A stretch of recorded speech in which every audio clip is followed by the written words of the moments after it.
굿모닝 큐티 가족 여러분, Throwback Thursday입니다. 오늘은 미국의 국부라는 별명을 가지고 있는 조지 워싱턴의 생일이라고 합니다.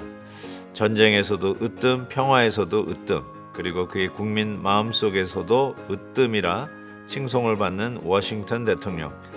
누가 봐도 어려웠던 미국 초기에 바른 정치와 리더십으로 훌륭하게 나라를 이끌었던 대통령 중 하나라 볼 수 있지요. 그런데 이 조지 워싱턴 대통령이 예수님을 믿는 크리스찬이었다는 것입니다. 하나님을 믿는 자로서 하나님께 기도로 부르짖으며 나아갔기에 지금도 존경받는 대통령으로 남아있지 않나 생각해 봅니다. 마찬가지로 우리도 바로 그 하나님을 믿으며 기도로 부르짖는 크리스찬들입니다. 우리도 하나님께 부르짖으며 말씀과 기도로 나아가십시다.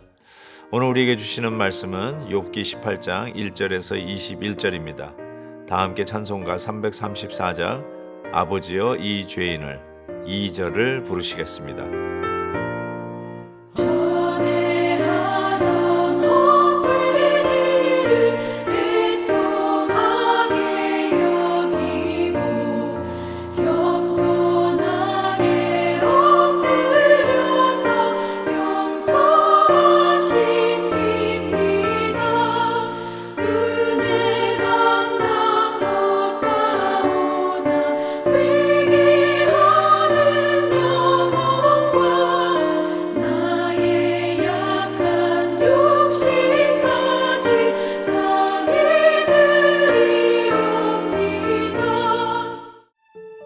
수아 사람 빌닷이 대답하여 이르되 너희가 어느 때에 가서 말의 끝을 맺겠느냐 깨달으라.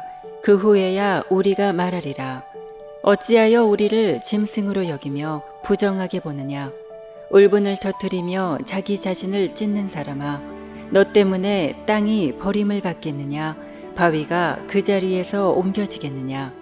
악인의 빛은 꺼지고 그의 불꽃은 빛나지 않을 것이요 그의 장막 안의 빛은 어두워지고 그 위의 등불은 꺼질 것이요 그의 활기찬 걸음이 피곤하여지고 그가 마련한 꾀에 스스로 빠질 것이니 이는 그의 발이 그물에 빠지고 올가미에 걸려들며 그의 발 뒤꿈치는 덫에 치이고 그의 몸은 올무에 얽힐 것이며 그를 잡을 덫이 땅에 숨겨져 있고 그를 빠뜨릴 함정이 길목에 있으며 무서운 것이 사방에서 그를 놀라게 하고 그 뒤를 쫓아갈 것이며 그의 힘은 기근으로 말미암아 쇠하고 그 곁에는 재앙이 기다릴 것이며 질병이 그의 피부를 삼키리니 곧 사망의 장자가 그의 지체를 먹을 것이며 그가 의지하던 것들이 장막에서 뽑히며 그는 공포의 왕에게로 잡혀가고 그에게 속하지 않은 자가 그의 장막에 거하리니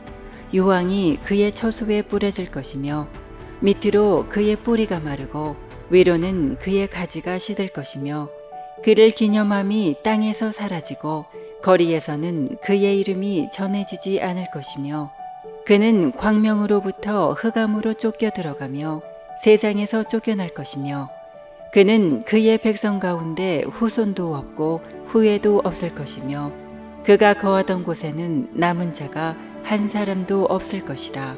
그의 운명에 서쪽에서 오는 자와 동쪽에서 오는 자가 깜짝 놀라리라. 참으로 불의한 자의 집이 이러하고 하나님을 알지 못하는 자의 처소도 이러하니라. 오늘 말씀은 수아 사람 빌닷의 충고입니다. 욥을 향한 충고라기보다는 오히려 저주에 가까운 말이 아닌가 싶습니다. 저는 이 빌닷의 충고를 읽어가면서 사람이 어떻게 이렇게까지 악할 수 있을까라는 생각을 해보게 되었습니다. 구구절절 자기의 어떤 논리에 갇혀서 전해지는 말이 사람을 향한 어떤 충고라기보다 정말 안타까운 마음속에 그를 세워주려고 하는 사랑의 마음이 아니라 저주에 가까운 이야기를 하면서 어떻게 이렇게까지 악해질 수 있을까라는 생각을 해봤습니다. 가끔 우리가 사회 속에서도 이렇게 저렇게 터지는 뉴스를 접하면서 어떻게 인간의 탈을 쓴 사람이 저렇게까지 악할 수 있을까라는 놀랄만한 뉴스에 우리가 고개를 절레이는데 저는 이 빌닷의 말에 고개가 자꾸 절레어지는 나를 보게 되었습니다. 이렇게까지 이야기를 하죠. 뭐라고 얘기하냐면 3절을 보세요.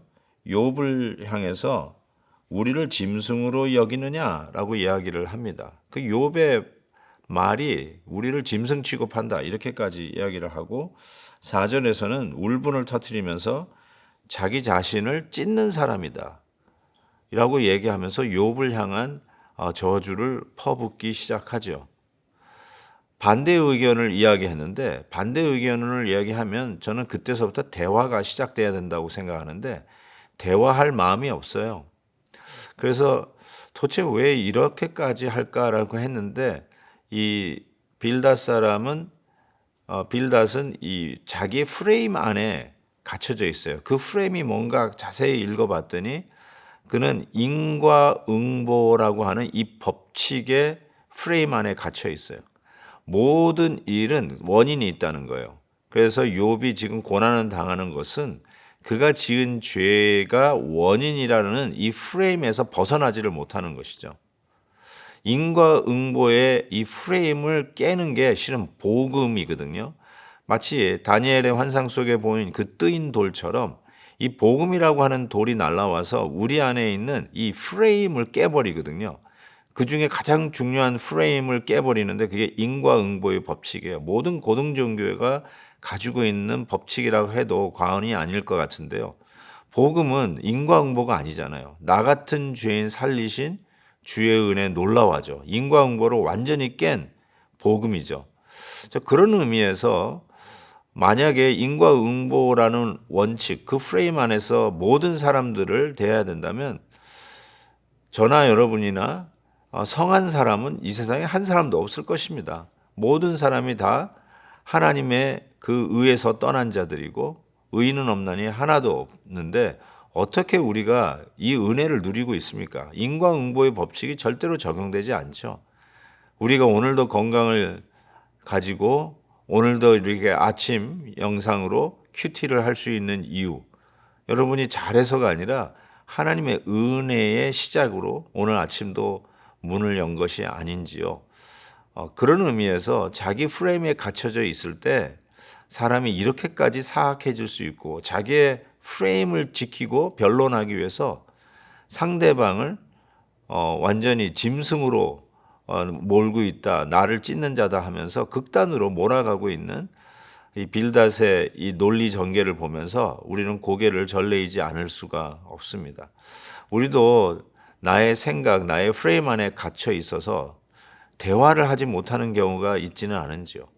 그냥 누가 나를 향해서 반대하기만 하면 거기에 그냥 흥분해서 저 사람을 매장시키겠다고 하는 마음으로 내 논리를 오히려 더 강하게 전개하고 있는 나의 모습은 없는지요.